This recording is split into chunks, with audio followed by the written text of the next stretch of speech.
베드로는 오순절 성령 강림을 믿지 못하는 그 당시에 예루살렘에 모였던 많은 사람들과 유대인들, 조롱하는 그 무리들을 대항하여 담대히 일어나서 세 가지 메시지를 그들에게 외쳤습니다. 그것이 지난주까지 저희들이 공부한 내용입니다. 그 세 가지 메시지는 다음과 같습니다. 첫째, 오순절날 임한 성령의 사건은 여러분들이 조롱하듯이 그것은 우연히 생긴 사건이 아니다. 그것은 아침부터 술 취한 사람들이 소리 지르는 그런 사건이 아니다. 또 인위적인 조작된 어떤 사건도 아니다. 오순절날 임한 성령의 강림 사건은 친히 하나님께서 예비하신 사건이요, 약속하신 사건이요, 더구나 구약 요엘 선지자를 통해서 예언한 사건이 지금 바로 이 자리에 이 순간에 임한 사건이었다. 이렇게 설교를 합니다. 두 번째 베드로의 메시지는 그러면 이처럼 오늘 임한 오순절의 성령의 사건이란 무엇인가? 그 성령의 사건의 내용이 무엇인가? 라고 말할 때 그것은 단순한 어떤 외적인 현상이나 기적이나 방언이나 신비한 사건을 일으켜 성령 사건이나 그런 것이 아니라 오늘 임한 오순절날 임한 하나님이 약속하시고 예비하시고 구약에서 예언한 이 사건은 그리스도 사건이었다 하는 것입니다. 성령 사건이란, 진정한 성령 사건이란 진정한 예수 그리스도 사건이다. 이것이 두 번째 메시지입니다. 그러면 오순절의 내용인 예수 그리스도는 어떤 분이신가? 그는 큰 권능과 기사와 표적의 생애를 살았던 그런 삶을 살았던 분이었다. 초자연적인 삶을 사셨던 분이었다. 뿐만 아니라 그는 하나님이 예비하신 대로 미리 정하신 뜻에 따라 내어준 바 되어 우리를 위하여 십자가에 피 흘려 돌아가신 분이었다. 세 번째는 그 예수 그리스도는 십자가에 못 박혀 무덤에 갇혔지만은 하나님께서 사망의 고통을 풀어 놓으심으로 말미암아 다시 부활하신 부활의 예수 그리스도다. 바로 우리를 위하여 십자가에 못 박혀 죽으시고 다시 우리의 구원을 위하여 부활하셔서 지금 살아신 예수 그리스도, 큰 권능과 기적과 표적으로 우리의 구원의 삶이 되셨던 예수 그리스도, 그분이 성령님이시다. 이것이 지금 베드로가 설교한 내용입니다. 세 번째는 오늘 예수께서 부활하셔서 우리가 이 부활의 모든 목자들이었고 증인이 되었는데 바로 이 부활하신 예수 그리스도께서 오순절날 성령님을 통하여 다시 여기에 강림하셨다. 그런데 이 예수 그리스도는 너희들이 죽인 예수 그리스도였다. 너희들이 십자가에 못 박혀 죽인 이 예수 그리스도를 하나님이 다시 살리시사 주와 그리스도가 되게 하셨다. 이 선언입니다. 이것이 베드로가 한 설교의 요점입니다. 이 말씀을 듣는 순간에, 이 말씀이 성령의 감동으로 말미암아 스포되어지는 순간에 그 말씀을 듣고 있던 사람들이 충돌받기 시작해요. 성령의 놀라운 능력과 감동을 받기 시작을 한 것입니다. 그 내용이 37절에 있습니다. 37절 같이 보겠습니다. 시작.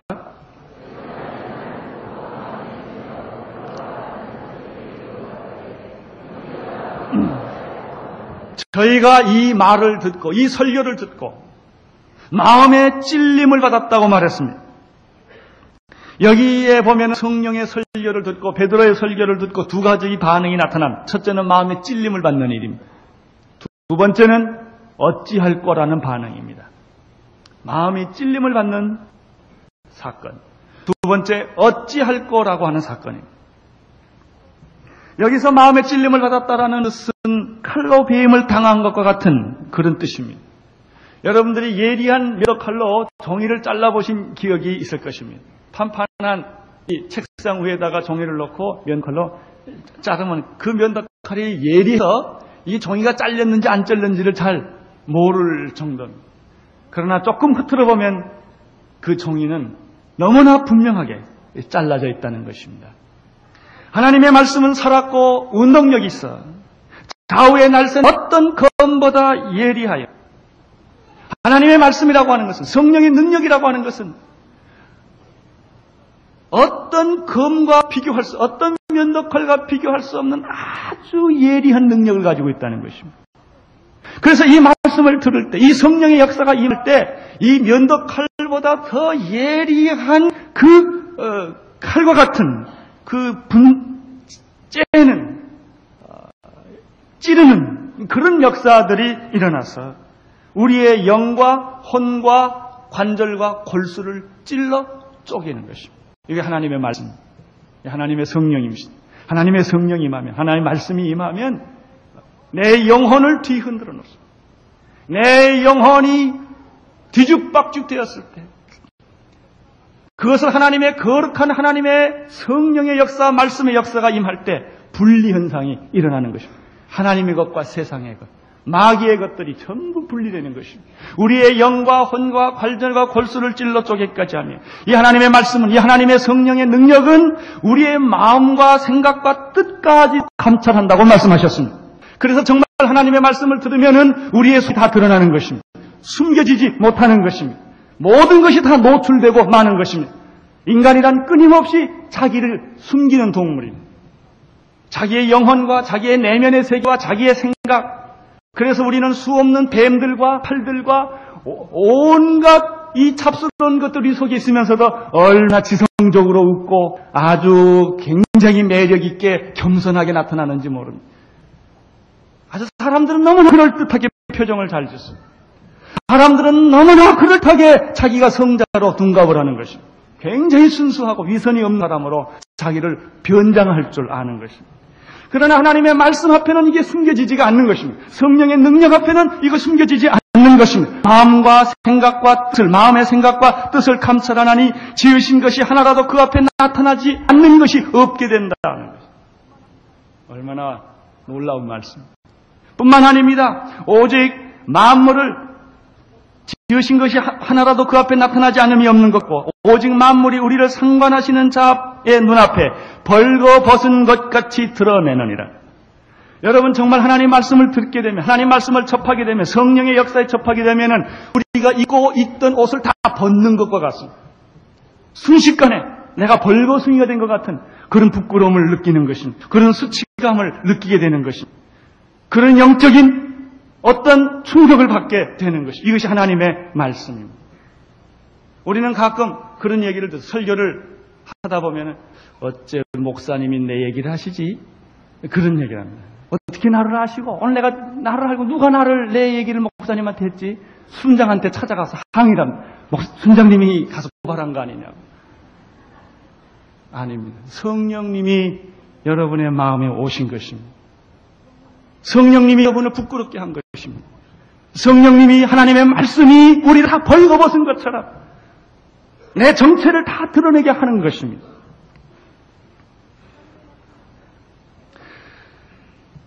하나님의 말씀을 들었을 때 그들은 가슴이 쪼개지는 것처럼, 예리한 칼에 의해서 난도질 당하는 것처럼 찢겨졌습니다.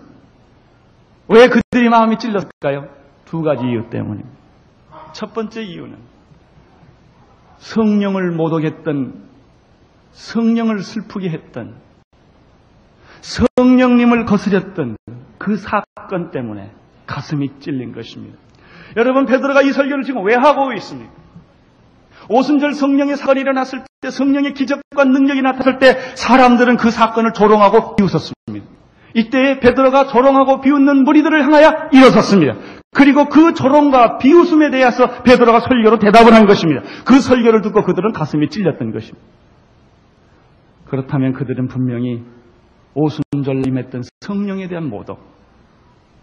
여러분, 하나님을 모독할 때 나중에 하나님을 알고 나면 얼마나 가슴이 찔리는 줄 아십니까? 여러분이 예수님을 거부하고 예수님을 믿지 않고 예수님을 조롱하고 이렇게 예수님에 대해서 무자비하게 태도를 취했다가 어느 날 살아계신 예수 그리스도께서 사울아 사울아 어찌하여 네가 나를 핍박하느냐. 주여 당신은 누구십니까? 나는 내가 핍박하는 예수라. 그때 눈물을 흘리고 통에 자복하는 것과 마찬가지로 지금 이 사람들은 성령님을 조롱했던 것입니다. 성령의 역사를 수치한 사건으로 봤던 것입니다. 성령님을 무시했던 것입니다. 성령님을 슬프게 했던 것입니다. 여러분 오늘날 교회 전체에 얼마나 성령님을 슬프게 하는 일들이 많은지 모릅니다. 그들은 가슴이 찔리기 시작을 했습니다. 왜? 성령의 음성을 듣게 되었을 때 그들은 회개하기 시작을 한 것입니다. 또 한 가지가 있습니다. 그들이 가슴이 찔린 사건은 예수님의 십자가 때문입니다. 그동안에 그들은 예수를 자기들이 죽였다고 생각하지 않았습니다. 빌라도가 죽였다고 생각을 했습니다. 로마 병정이 죽였다고 생각을 했습니다. 아니 나는 예수가 십자가에 못 박혔을 때 그때 거기는 없었다고 사람들은 변명하고 있었습니다. 그러나 베드로 사도께서 설교하실 때 너희들이 십자가에 못 박혀 죽은 이 예수 법 없는 자들의 손을 빌어서 죽였던 그 예수는 그들이 죽인 것이 아니라 내가 죽였다 그랬습니다. 얼마나 깜짝 놀랐겠습니까? 여러분 지금 성령님께서 2000년 전에 죽은 예수 그리스도는 유태인이 죽인 것도 아니요 제사장이 죽인 것도 아니요 빌라도가 죽인 거 아니요 로마 병정이 죽인 게 아니라 바로 예수를 믿고 있다고 자처는 여러분이 죽인 것이다. 이런 음성이 들렸다고 그러면 얼마나 놀랐어요. 내가 예수를 지금 잘 믿고 있고 성가대도 하고 있고 봉사도 하고 있고 반사도 하고 있고 선교사도 다 나가고 다 일을 하고 주를 위해서 전도도 하고 봉사도 하고 희생도 하고 헌신도 했는데 내가 예수 죽였다고 그런 말이 들렸을 때 얼마나 충격을 받겠습니까? 너는 입으로 찬양을 하고 너는 봉사도 육신적으로 하지만은 사실은 너는 이기적인 동기에 의하여 너는 내 걸 챙기고 있는 거 아니냐. 결정적인 순간에는 예수 버리고 있지 않느냐. 정말 내가 예수를 믿고 있는 것 같지만 정말 예수에게 영광을 돌렸느냐. 영광은 내가 다 받지 않았느냐. 수치와 고통과 창피함과 이런 것들은 다 예수에게 돌려버리지 않았느냐. 네가 바로 예수를 십자가에 못 박혀 죽인 사람이다. 만약에 그런 메시지가 우리에게 들렸더라면 우리가 얼마나 놀라겠습니까? 많은 사람들은 다 자기가 안 한 것처럼 합니다. 요즘은 물리적인 힘에 의해서 고통을 겪는 사람들이 많습니다. 다 자기가 안 했다는 것입니다. 그러나 성령님이 이걸 지적합니다. 내가 했다 하는 것입니다. 그들은 가슴이 찔릴 수밖에 없었습니다. 저의 지나온 목회와 신앙생활을 회고할 때 이 부분에 대해서 저도 가슴 찔리는 게 있습니다. 참 성령님께서 그렇게 역사하여 주셨고 그렇게 보여주셨고 그렇게 인도해 주셨지만은 성령님을 영화롭게 하지 아니하고 앞세우지 못하고 제한하고 소극적으로 생각하고 그랬던 과거의 일이 저는 이 설교 준비하면서 생각이 났습니다. 사람들이 하나님만 믿고 예수를 믿었으면 다 되는 것이 아니냐. 예수 믿고 구원받았으면 됐지 성령이 무슨 필요가 있느냐. 이렇게 성령님을 제한한 적이 많이 있습니다. 우리가 하나님을 안 믿는 것이 아니라 하나님을 제한하는 데 문제가 있습니다. 하나님을 자기처럼 생각합니다. 자기보다 조금 더 나은 존재 정도로 생각을 하는 것입니다. 하나님은 우리 병을 고칠 수 없다고 그렇게 믿는 것입니다. 하나님은 기적을 베풀 수 없다고 사람들은 믿습니다. 그건 성경에 기록되어 있는 것이지 실제 그렇지 않다고 생각을 하는 것입니다. 실제로 중요한 것은 돈이 중요한 것이고 과학이 중요한 것이고 합리가 중요한 것이고 세상적 경험이 중요한 것이다. 교회도 그래서 세상식으로 해야 되는 것이다. 이렇게 우리도 모르는 사이에 은연중에 그런 세뇌를 받고 있는 것입니다.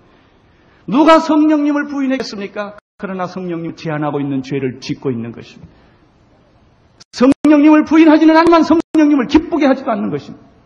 성령님의 위대한 역사에 우리들이 몸을 던지지도 않는 것입니다. 어떤 사람들은 성령님의 역사를 구경하고 있을 뿐입니다. 이것은 마치 사도행전 18장 24절에 나타난 아볼로와 같습니다. 아볼로라는 사람은 학문이 많고 성경에 능한 자여 그가 일찍 주의 도를 배워 열심으로 예수에 관한 것을 자세히 말하며 가르치나 요한의 세례만 알따르며 사도행전 19장 2절에서 사도 바울은 에베소에 있는 사람들에게 너희가 믿을 때 성령을 받았느냐라고 질문을 했으니 나는 오늘 이 말씀을 인용하여 여러분에게도 같은 질문을 하고자 하는 것입니다. 여러분은 예수 믿을 때 성령 받으셨습니까? 성령 체험하셨습니까? 여기에 결혼하신 분들이 계십니다. 결혼하셨습니까? 그분이 대학을 다녔거나 안 다녔거나 돈이 있거나 없거나 내가 결혼했냐고 물었을 때 결혼한 사람은 결혼했다고 대답할 것입니다. 결혼했는데도 대답을 하지 않고 얼굴이 빨개지고 있다든지 우물우물 한다면 그 사람 수상한 사람일 것입니다. 당신 결혼했습니까? 예. 아주 간단해요. 당신 구원받았습니까? 예. 구원받은 사람들은 자기가 구원받았는지 안 받았는지 갈등하지를 않습니다. 비록 자기가 도덕적으로 윤리적으로 완전하지 못하고 성격적으로 아직 불완전 부분이 있지만은 자기가 하나님의 자녀된 것에 대해서는 분명하게 대답을 합니다. 사람들은 일반적으로 죄를 안 지면 구원받은 것 같고 또 며칠 또 죄를 지면 또 구원이 없어진 것 같은 그런 느낌 속에 삽니다. 구원을 받은 게 아니라 느낌을 받는 사람이 참 많습니다. 감정을 믿는 사람도 참 많습니다. 성령 받은 것도 마찬가지입니다. 당신 예수 믿을 때 정말 성령을 받았어? 예, 아멘. 그것이 그 사람의 인격과 그 사람의 성숙과 상관하는 문제가 아닙니다. 너희들이 예수 믿을 때 성령을 받았느냐? 사도 바울은 그렇게 질문을 했습니다. 하나님께서 오늘 이 강단을 통하여 여러분에게 똑같은 질문을 합니다. 여러분이 예수 믿을 때 성령을 받으셨습니까? 성령 마셨습니까? 하는 얘기. 우리는 성령이 있음을 듣지도 못했다고 말을 했습니다. 사랑하는 온누리교회 성도 여러분, 우리가 이번 14, 15, 16일 성령 집회 두 번째 집회를 사모하는 마음으로 어린아이 같은 마음으로 합니다. 간절한 마음으로 하는 것입니다. 여러분들 적극적으로 두려워하지 말고 그분을 사모하시고 그분을 기다리시고 그분을 기대하시기를 바랍니다. 왜 예수님께서 제자들을 사역을 시키기 전에 예루살렘을 떠나지 말고 너희는 여기서 약속 아버지께서 그 약속한 것을 받기까지는 떠나지 말라고 하셨을까요? 이렇게 중요하기 때문에 하나님의 일은 인간의 경험과 인간의 머리와 인간의 지식과 인간의 방법으로 되어지는 것이 아니기 때문에 그렇습니다. 하나님의 것은 철저하게 하나님에 의해서 이루어지는 것입니다. 인간의 방법으로 할 수 있는 것은 아무것도 없다 하는 것입니다.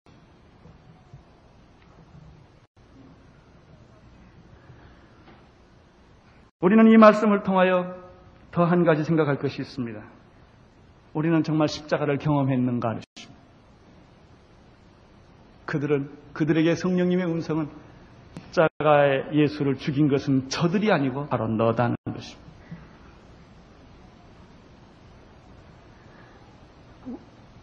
여러분, 죄책감에 몸부림쳐 본 일이 있습니까? 너무나 많은 사람들이 이 죄 문제는 너무나 본질적이고 심각한 것이기 때문에 정면으로 부딪히기를 원하지 않습니다. 피하는 것입니다. 사람들이 살인하고 거짓말하고 간음하고 강간하고 모든 악한 일을 했을 때는 죄를 인정하려고 합니다. 그러나 본질적인 죄 문제에 대해서는 도피를 하는 것입니다. 현상적인 죄 문제는 인정을 합니다. 여러분, 많은 그리스도인들이 왜 능력이 없는 줄 아십니까? 왜 구원의 확신과 성령의 기름 부심이 없는 줄 아십니까? 간단합니다.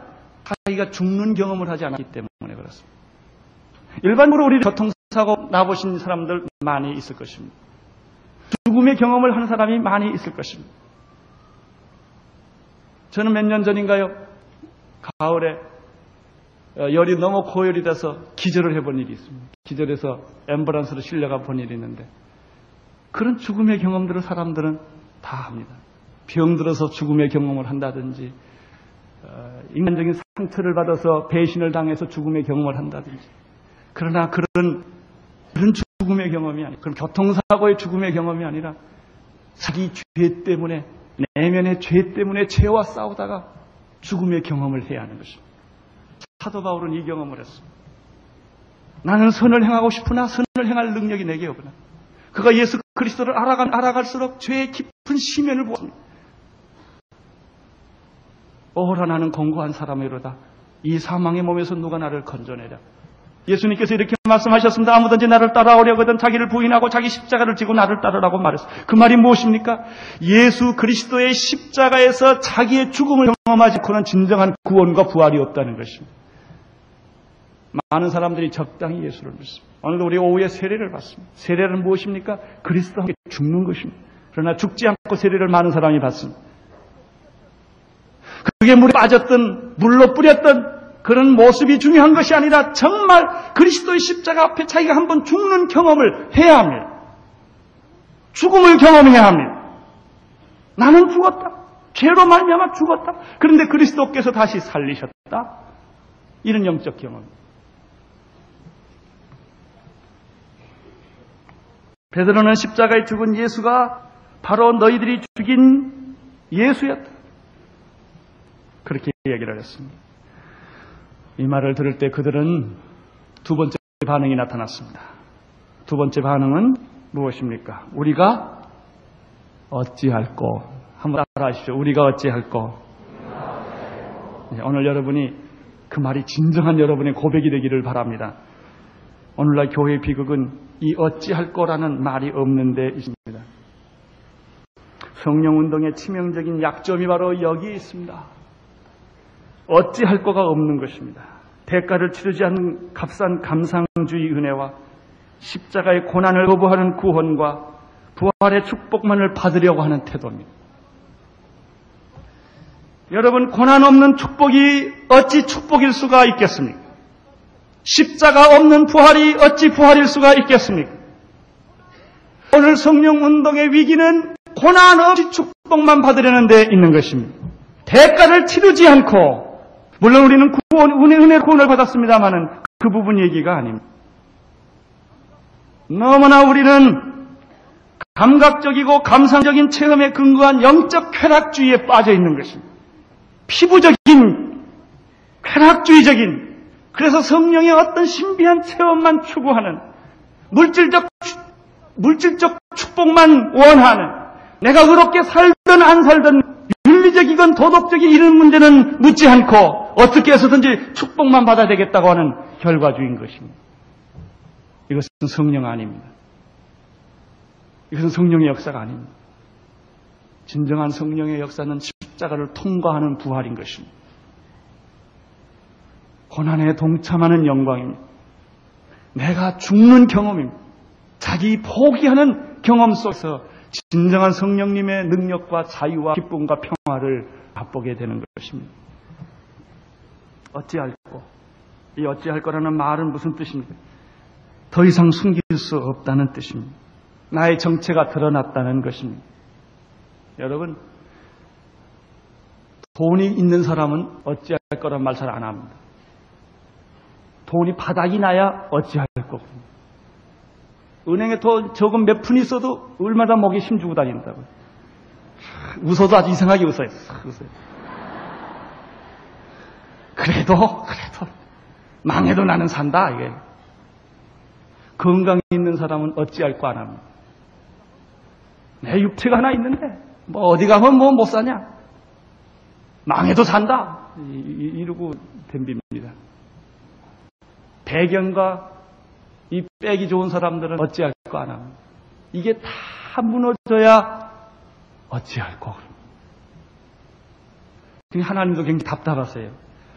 그 말까지 가게는 하게 해야 되겠는데 안 가니까 자꾸 뺏는 거예요. 하나씩. 거기 가도록. 모세가 그런 사람이었어요. 그의 애국은 살인을 했습니다. 40년 동안 살인자로 쫓겨나와서 말을 못하는 짐승과 함께 광야에 살았습니다. 그 세월은 철저히 자기가 아무것도 아니라는 것을 교훈받는 시간이었습니다. 나의 지식, 나의 지성, 나의 모든 인간적인 출생, 이게 아무것도 아니다. 어느 날 그는 호렙산에서 여호와를 대면을 합니다. 하나님의 불을 만난 것입니다. 내가 서 있는 것은 거룩한 것이니 신을 봐. 하나님의 음성이 들립니다. 너는 이스라엘 백성들을 해방시켜라. 이때 모세가 무슨 말하면 하나님, 나는 못함. 이게 바로 어찌할 것. 내가 어떻게 그런 일을 합니까? 이사야가 자기의 친척 왕이 죽었을 때 이사야 6장에서 그는 성전에서 조용히 무릎을 꿇고 하나님을 생각합니다. 그때 하나님이 임재를 했습니다. 거룩 그룹들과 이 여러 가지 하나님의 거룩이 나타났습니다. 문지방에 하나님의 거룩한 성령의 역사들이 일어났습니다. 이때 이사야가 뭐라고 그랬습니까? 화로다 나여 망하게 되었다. 화로다 나여 망하게 되었다. 참담한 심정이었습니다. 하나님의 심판의 숯불이 지금 자기 위에 있는 걸 보았습니다. 하나님의 불이 자기 위에 있는 것을 보았습니다. 하나님, 나는 어찌하면 좋습니까? 내가 무엇을 할 수 있다는 말입니까? 여러분, 베드로가 고기를 잡을 때 그물이 찢어지도록 고기가 잡혔습니다. 옆에 있는 배에게 고기를 나눠줘야 했습니다. 이때 베드로가 아멘 할렐루야 했습니까? 아닙니다. 주여, 나를 떠나소서. 나는 죄인이로소이다. 오늘 이 고백이 여러분에게 필요하고 내게 필요합니다. 화로다 나여 망하게 되었다. 주여, 나를 떠나소서. 나는 죄인. 어찌할꼬? 내가 어찌 그런 일을 할 수 있다는 말입니다. 그들의 심정이 바로 그런 것이었습니다. 아무것도 할 수 없는 무능한 사람, 하나님, 내가 어떻게 하면 좋겠습니까? 천부여 의지 없어서 손들고 갑니다. 우리는 가끔 우리의 신앙의 현주소로 돌아와서 천부여 의지 없어서 손들고 나갑니다. 이런 기도를 해야 합니다. 나 주를 멀리 떠났다 이제 옵니다. 내가 주를 믿노라 부르짖지만은 사실은 내가 주님을 문을 닫아두고 있었습니다. 그렇게 열심히 교회를 나갔고, 그렇게 열심히 헌금을 했고, 그렇게 열심히 기도를 했고, 그렇게 열심히 주님을 위해서 살았다고 하는 내 심령 깊은 곳에 보면 아무것도 없나이다. 위선뿐이었습니다. 형식뿐이었습니다. 내 영혼은 갈급합니다. 감으로 메마른 땅과 같이 되었나이다. 내가 껍데기 크리스천이 아니었습니까? 하나님, 어찌하면 좋겠습니까? 바로 그런 통해와 자복입니다. 이러한 통해 자복 앞에 베드로는 다음과 같은 대답을 했습니다. 38절입니다. 시작.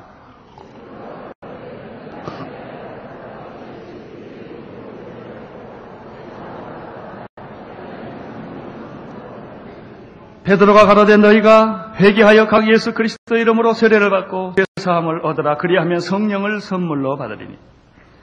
베드로의 응답은 하나님의 응답은 우리들에게 회개를 촉구하는 것입니다. 나는 여기에 있는 회가 무서운 회개라고 느껴지지가 않습니다. 권면, 따뜻한 사랑의 회개를 촉구하는 그런 느낌을 받아요. 너 회개 안 하면 죽어, 이렇게 그냥 공갈하고 협박하고 무섭게 하는 그런 회개가 아니라 성령님의 부드러운 음성이에요. 내가 회개하라. 정말 회개하라. 기독교 최대의 메시지는 회개입니다. 세례 요한은 회개하라, 천국이 가까웠느니라고 말했습니다. 예수님께서도 회개하라, 하나님 나라가 가까웠다라고 말씀하셨습니다. 구원의 시작은 회로부터 시작됩니다. 회개 없는 구원이 없습니다. 회개 없는 성령의 임재함 없습니다. 고통이 없는 부활이 없듯이, 영광이 없듯이, 회개 없는 시작, 그것은 구원도 성령도 아닙니다. 사람의 강요에 의해서 물리적인 회개가 아니라 성령의 감동으로 칼날 같은 하나님의 메시지가 그 심령을 뒤흔들어서 가슴을 찌르고 어찌할 거라고 하는 통해자복의 회개입니다. 회개는 가장 고통스러운 것이지만 가장 축복이 됩니다. 죄 짓는 잘못보다는 회개하지 않는 잘못이 더 큽니다.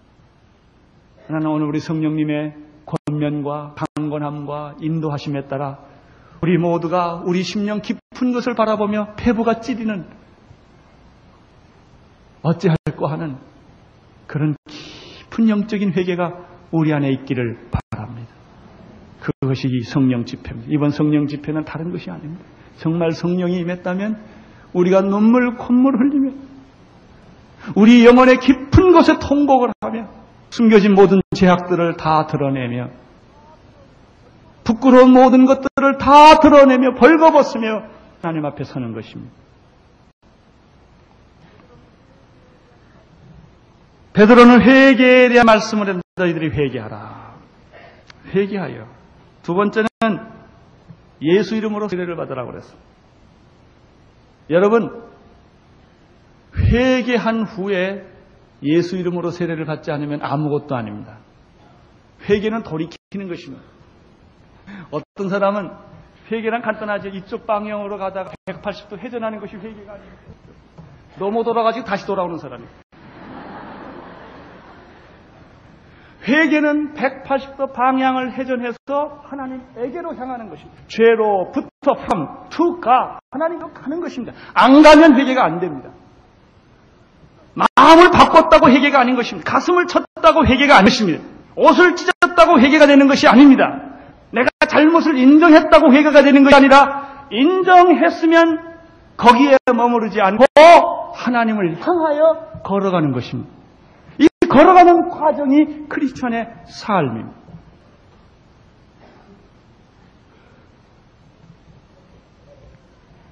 바로 이것이 예수 이름으로 세례받는 것입니다.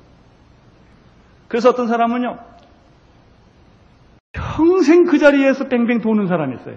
회개했다 세상으로 갔다, 회개했다 세상으로 갔다.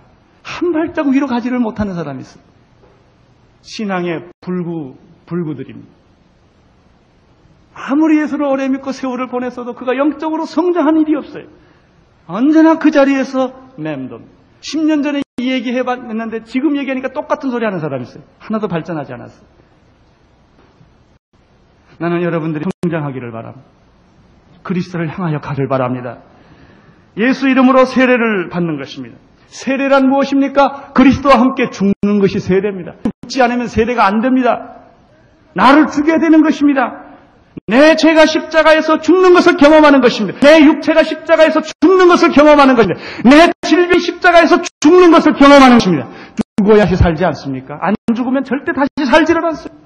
옛날 그대로인 것입니다. 병든 채 그대로이며 죄진 채 그대로며 썩어버릴 그 옛날의 구습 그대로인 것입니다. 그것이 죽어야만 다시 새로 살아나는 것입니다. 죽지 않고는 새로 사는 법이 없습니다. 나는 우리 모두가 죽게 되기를 바랍니다.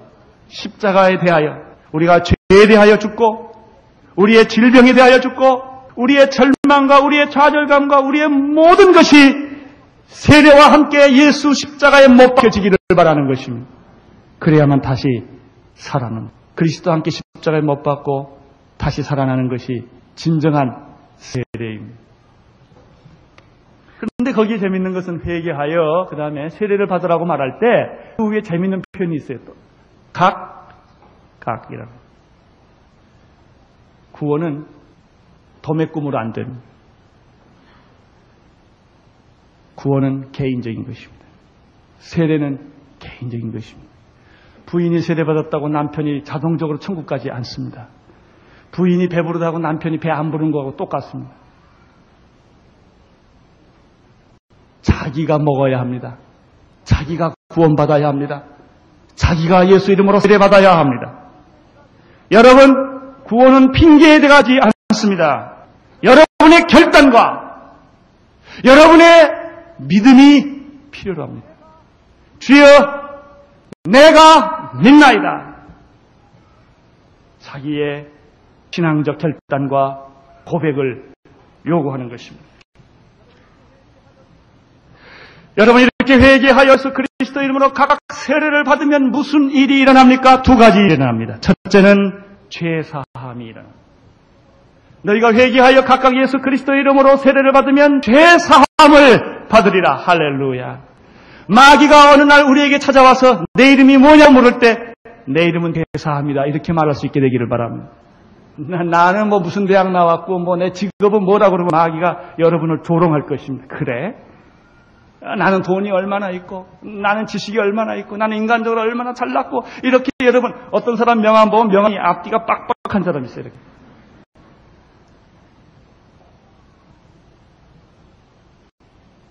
마귀가 여러분에게 당신의 이름이 무엇입니까? 내 이름은 속죄함입니다. 우리 옛날에 부흥회 때 불렀던 찬송, 속죄함이라는 찬송이 있었어요. 속죄함, 속죄함, 주 예수 내 죄를 속했네. 할렐루야 소리를 합하여 함께 찬송하세. 그 피로 속죄함 얻었네. 마음에 의심이 가득한 걸 다 벗어버리고 예수 그리스도의 피로 우리 구원받은 거 아닙니까?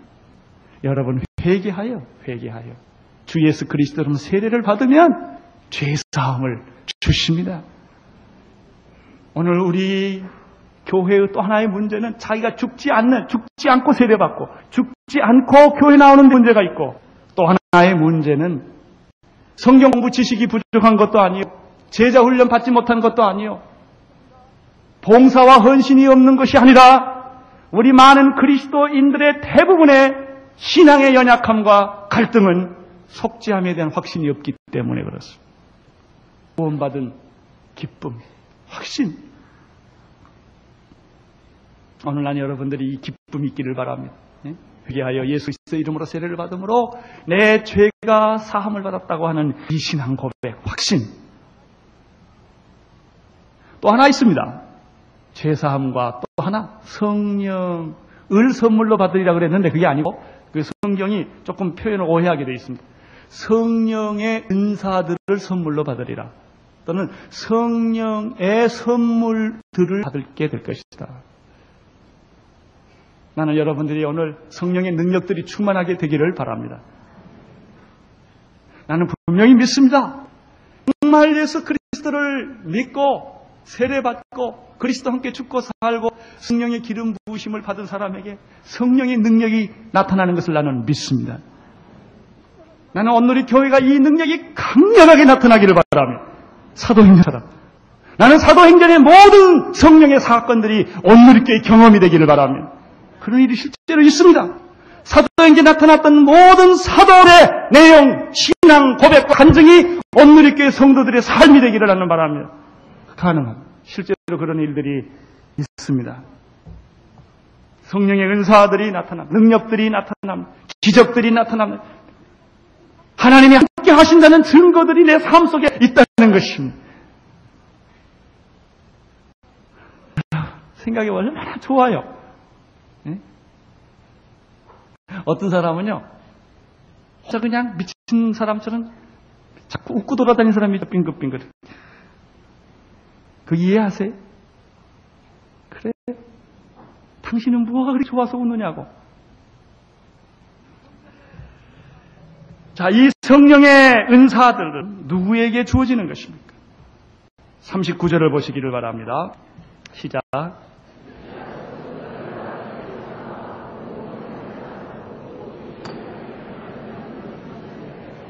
우리 하나님이 얼마든지 부르시는 자들, 거기다 줄 쳐두세요. 얼마나 좋은 말이에요. 우리 하나님이 얼마든지 부르시는 모든 사람들, 너나 내 자녀나 선택받은 이스라엘 백성들이나 이방인이나 주님 오실 때까지 인류에 존재하는 모든 사람들에게 이 약속과 축복이 주어졌다. 할렐루야. 왜 그런데 우리는 이것을 제한해야만 합니까? 왜 한국만 교회 부흥을 해야 합니까? 왜 한국만 영적 축복을 받아야 합니까? 아시아에, 중국에, 이북에, 동남아시아에 비참하게 굶어가고 죽어가고 그 지옥으로 들어가는 수많은 영혼들이 있는데 어찌하여 우리만 구원을 받아야 합니까? 하나님이 얼마든지 부르시는 모든 자들에게 이 약속이 주어졌습니다. 이것이 바로 기쁜 소식이요 구원의 소식입니다. 여러분 생각해 보십시오. 기독교의 진리란 간단합니다. 그가 공부를 아무리 많이 한 신학 박사라 할지라도, 그가 교회 경험이 아무리 많은 사람이라 할지라도, 그가 선교사라 할지라도, 그가 어떤 누구라 할지라도 기독교가 주는 메시지는 간단합니다. 회개하고 주 예수 그리스도 이름으로 세례를 받으면 죄사 먹고 성령 능력 받는다는 것입니다. 이 메시지, 선교사가 가서 해야 될 메시지는 요거예요. 이거 하려고 하는 겁니다. 집 지려고 하는 게 아닙니다. 회개하여 예수 이름으로 세례를 받으면 죄사함을 받고 성령의 능력을 받아 능력 있는 크리스천이 된다는 것입니다. 40절 보십시오. 시작.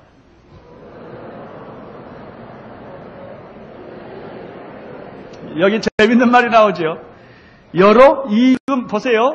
가슴이 찔러 어찌할 거라고 했던 그 사람들이 베드로의 아주 명쾌한 대답을 들었습니다. 회개하고 각각 예수 그리스도 이름으로 세례를 받으라. 그리하면 너희들이 죄사함을 얻고 성령의 능력을 받게 될 것이다.